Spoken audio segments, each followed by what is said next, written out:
Hello and welcome to JSB Talks Digital, the podcast for marketers, digital transformation champions, and those of you bringing your skills into the digital age. I'm Joanne Sweeney-Burke and this podcast is brought to you by Digital Training Institute. Be sure to subscribe to JSB Talks Digital. You'll find us on iTunes or Spotify. If you're already subscribed and love the show, I'd really appreciate a review. In this episode, number 92, I discuss the power of online communities and how to build yours. Coming up in today's show, Facebook suspends Cambridge Analytica. Instagram's published a new set of tips to help publishers make better use of vertical video. And Pinterest releases a study of users' shopping behaviours. I interview 14-year-old YouTuber Jessie Kavanagh about how she grew her channel to over 220,000 subscribers.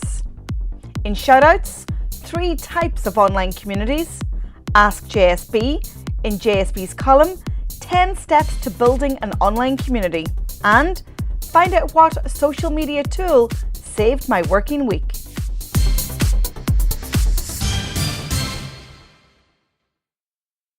Social media news. A data analytics firm that worked with Donald Trump's US election team has been suspended from Facebook amid claims it harvested 50 million profiles illegally from the social media site. Cambridge Analytica got information from academic researcher Alexander Kogan, who had an app that got Facebook users to take a profiling survey. Around 270,000 Facebook users downloaded the app, but it allowed for information about hundreds of their online friends to be obtained without consent. Writing on its blog this week, Facebook has denied that this is a data breach. They say that Alexander Kogan requested and gained access to information from users who chose to sign up to his app, and everyone involved gave their consent. Facebook says people knowingly provided their information. No systems were infiltrated, and no passwords or sensitive pieces of information were stolen or hacked. However, Mr. Kogan passed on the data to Cambridge Analytica, though it is disputed whether any privacy rules were broken in this process. The issue of privacy has been hanging over Facebook's head for quite some time, and this latest debacle will serve to turn up the heat on the social network.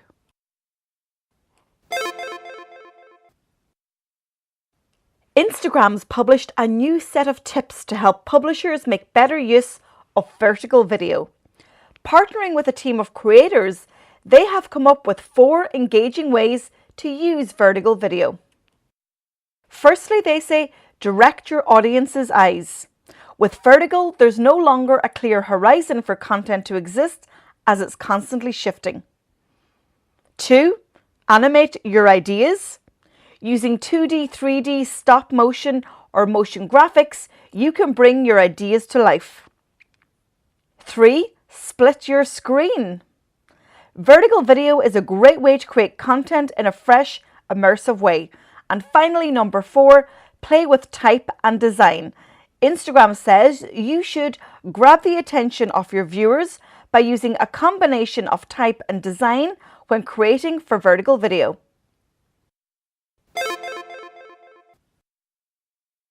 Pinterest is a powerful social network.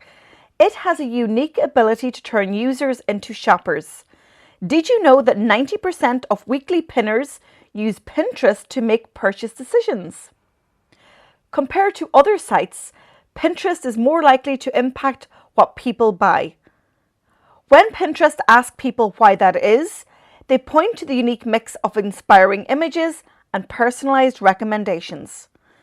Pinterest says that combination helps people move from open-minded discovery to confident decisions. Pinterest surveyed 4,061 weekly pinners about their shopping habits. The answers make it clear. Pinterest shapes which products people buy, the brands they choose, and how much they spend. The study also showed that brands play a special role on Pinterest. People actually want to see content from brands while they're on the platform. 78% say it's useful. That's because pins from brands make it easier to find new products and make better decisions. If you want to read the full Pinterest study, download it on the blog post associated with this podcast at digitaltraining.ie.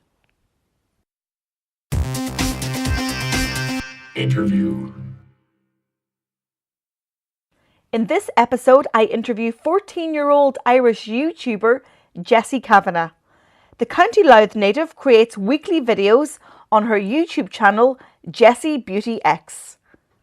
Jessie has a passion for beauty and fashion and also vlogs about her travels and everyday life for her 220,000 subscribers. Jessie started her channel in April 2015 and was so excited when her second video, Donut Bun Tutorial, went viral. It has now been watched more than 40 million times in the span of just 2 years. Jessie and I recently spoke at the Radio Days Ireland conference, and I used the opportunity to ask her about how she built her online community and how she serves them. JSB Talks Digital.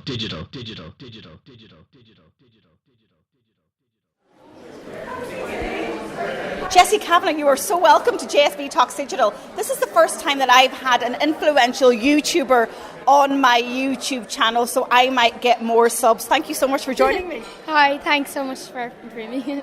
So Jessie and I are here at the Radio Days conference in Dublin. We shared a panel on digital insights, and Jessie, I think the audience were wowed by how successful you've been on YouTube by just being yourself. Tell us why you think that you have over 200,000 subscribers. Well, when my subscribers comment down below like what they want to see, I give them what they want to see, and I feel like they come back and they see what they wanted to see, so then they subscribe and then they always come back, so I feel that's why. And tell me about your audience and your community. Are they your age? Do you share the same interests? Yeah, all of my subscribers are 60% females aged 12 to 15, and we all share a passion for beauty, lifestyle and travel. And so you shared on stage your goal around your YouTube channel. Yeah. Share it with my viewers and listeners right now. Yeah, so my goal is to get to 500,000 subscribers and then eventually get to 1 million, and then I hope to one day make a career out of it. And you're already making money. You have a passive income from YouTube, from AdSense. How does that feel, making an income at 14? Yeah, it kind of came as a bit of a surprise at first, because when it started coming, when money started coming through, I was like really surprised, because YouTube just placed ads on my videos, and then when I started getting paid for it, it was like a big surprise, but I'm happy about it. And obviously you want to develop this opportunity into a career, as you said. Yeah, I'd love to try and get it into a career. So tell us about your idols and who you look up to in the YouTube world. My idols would be Zoella, Tanya Burr and Anna Sakona Jolie. They all have a passion for beauty as well. Most of them do travel vlogs and lifestyle, and I look up to them because they all have a huge fan base and I love to be like them. But also your community just love Jessie as you are. Yeah. And I imagine as you grow up and your audience are growing up with you, your content is going to change. Are you excited about that? Yeah, I'm excited about that, when the content changes and stuff like that, yeah. So it might be more travel and might be other stuff and not just the beauty? Yeah, so as I get older I'll travel to more places and definitely be able to vlog it and show it to all my audience. And tell me, last question, Mum and Dad, they're really supportive of you. How do they feel about your YouTube stardom? And, are they nervous that you have your own YouTube channel? Because I know a lot of parents get nervous about their kids on YouTube. What would you say to parents that are watching? Well, when I first started, my mum and dad didn't actually know, because they just thought I'd be talking to myself in the bathroom when I was recording. But yeah, I feel like it's an okay thing to do. It's safe, and it really just lets teenagers or kids have fun doing online, and it's definitely a good thing to start while you're young. Okay, well, you might as well use my platform to give your platform a plug. I'm not sure that you need it, but where can people find you? You could, if you search in the YouTube search bar jessie.beauty.x, and you can find all my videos there. Jessie, absolute pleasure. Thank you for joining me on JSB Talks Digital. Thank you. Shoutouts. In this part of the show, I give shout-outs to brands, organisations or individuals whose work online is remarkable and worth talking about. In this episode, I share 3 types of communities. 1. Social communities include public social networks like Facebook, Twitter and Instagram. Brands and individuals use social communities mostly for marketing purposes, broadcasting information, building brand awareness, and reaching greater audiences for campaigns and messaging. Social communities are great for tracking what your competitors are up to and also identifying broad consumer trends. According to a 2015 Social Media Examiner report, 93% of large companies use Facebook for building communities. 2. Advocate communities allow brands to mobilise their most passionate, loyal customers. Also known as advocate marketing software, this community type often rewards members for writing a testimonial, posting about the company on social media, and doing other similar marketing activities. According to Laura Ramos, Principal Analyst at Forrester Research, branded customer communities of this type can help boost positive word of mouth. 3. Support communities enable members to offer product tips to other customers, helping companies reduce customer support costs. Support communities can also be made up of people who are brought together by a shared interest. For example, the Irish Health Service have support communities for women who are breastfeeding and also for smokers who are trying to quit. According to a 2015 Forrester Research report, 81% of companies have a support community of some kind. Ask JSB. In this week's Ask JSB, my question comes from Anna, who is just starting out on her online community journey. She wants to know what platform she should use to bring her community together online. Hey Anna, and thank you so much for your question. Best of luck in building your community. Here's my advice for what platform you should be considering. Of course, for everybody, it will be different. Facebook groups are really amazing to build and form connected groups. Groups by their very nature have wonderful features. And of course, most people have Facebook, so getting them to engage with the app will be easier. Don't forget that you can add some pre-vetting questions before people join your group. It's really important that the people who join your group are like-minded and there for the same reasons. If you have your own website, it is also a good idea to build a forum on the site. This means that your community belongs to you, and if Facebook change their rules or if you happen to break Facebook rules, then you won't be shut out from your community. And finally, how about a weekly Twitter chat? Twitter chats are a great way to encourage conversation and engagement. Don't forget, if you have a burning social media or digital marketing question, simply click on digitaltraininginstitute.ie/askjsb and leave me a voicemail. You can also send me your questions to any of our social networks. JSB's column.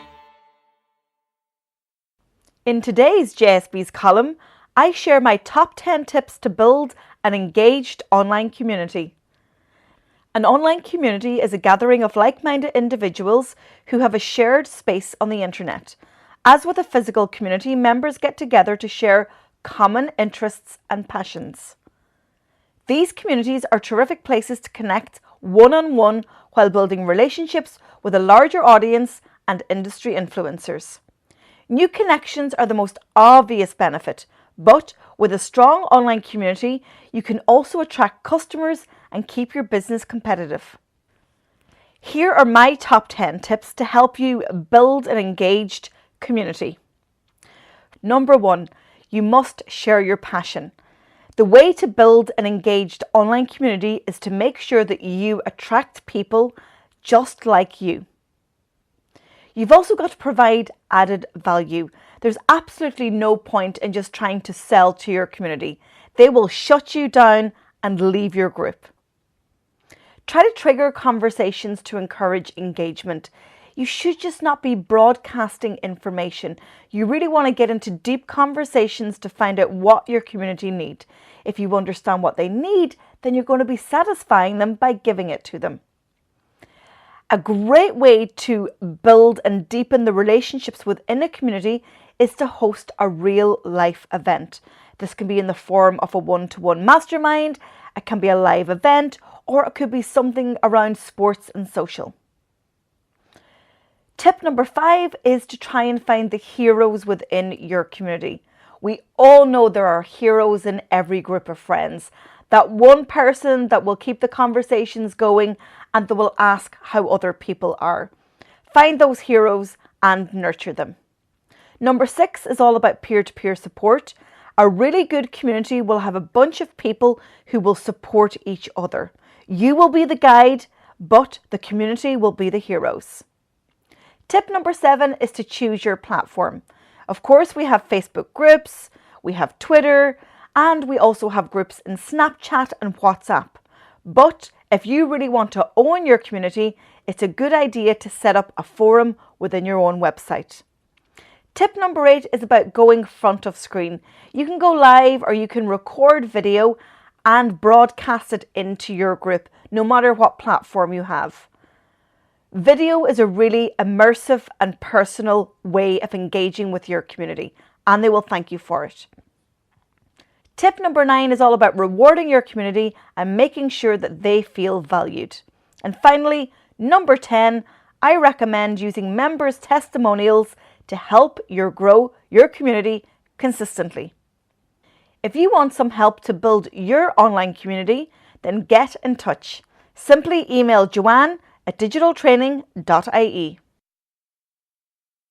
Social media tool of the week. The social media tool that saved my working week this week is Facebook groups. By setting up your own private Facebook group, you'll spend zero money on your infrastructure. Plus, you'll get to house your community in a space that already contains a reported 1.5 billion monthly users. But beware, break Facebook's rules and you could be locked out of your community and your business. Here are some of my favourite Facebook group features.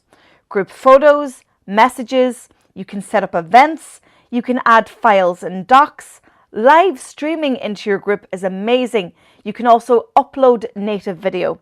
And you can vet community members by asking questions before they are approved. And you can also ask for their email address.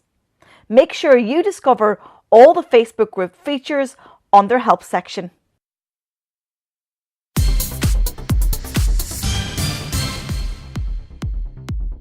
Thank you so much for tuning in to episode 92 of JSB Talks Digital. I show up every Friday just for you.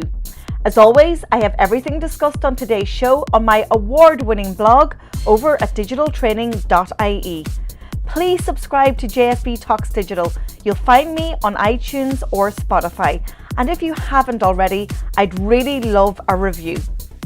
Don't forget you can send me your questions for Ask JSB, or if you have a really good idea for a topic for a podcast, then get in touch. Tweet me to Tweets by JSB.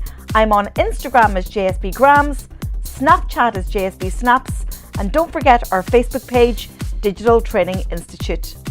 I'm Joanne Sweeney Burke. This is JSB Talks Digital. Thanks for listening, and I'll talk to you soon. JSB Talks Digital.